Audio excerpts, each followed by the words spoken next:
For this problem, we're looking for an equation for the line that has slope 2, and it's going to intersect the graph of y equals secant x at the x value of 2 pi over 3. When looking for equations of lines, there are two standard forms. One is y equals mx plus b.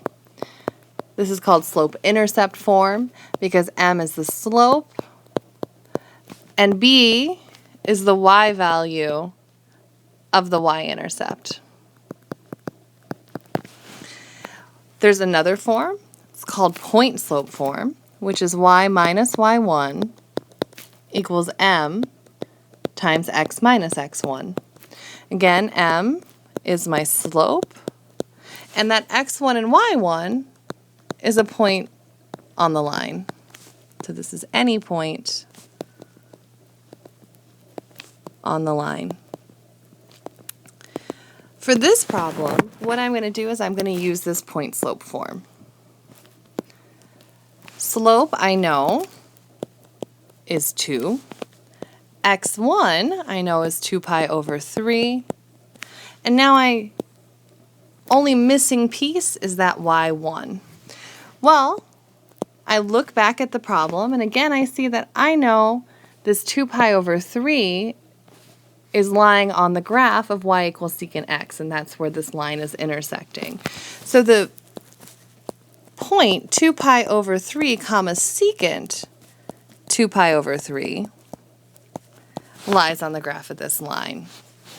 So what we need to do is go up here and evaluate the secant of 2 pi over 3.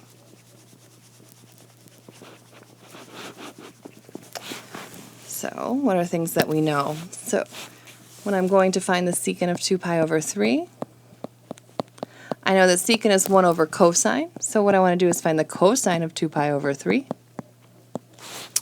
2 pi over 3 lies here in the second quadrant, where this is a 60-degree angle. So I'm looking at a 60-30 triangle. So this is here is 60, up here is 30, and that final one is 90 degrees. So let's see here, this is going to be 2, this will be 1, and this will be square root 3. So the cosine of this angle right here, so cosine is adjacent over hypotenuse, so it'll be 1 over 2. So my cosine of 2 pi over 3,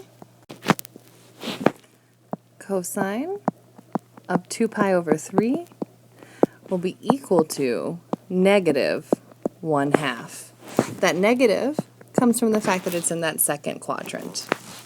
So since the cosine of 2 pi over 3 is negative 1/2, I know that the secant of 2 pi over 3, which is the reciprocal of the cosine of 2 pi over 3, will be equal to negative 2. So now we have all of the pieces that we need to determine the equation for this line. So we have, again, y minus y1 is equal to m times x minus x1. So that gives us that y minus negative 2, so that's plus 2, is equal to m, which is 2, times x minus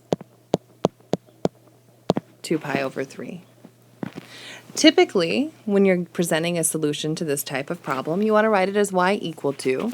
So we'll start first by distributing that 2. So we have y plus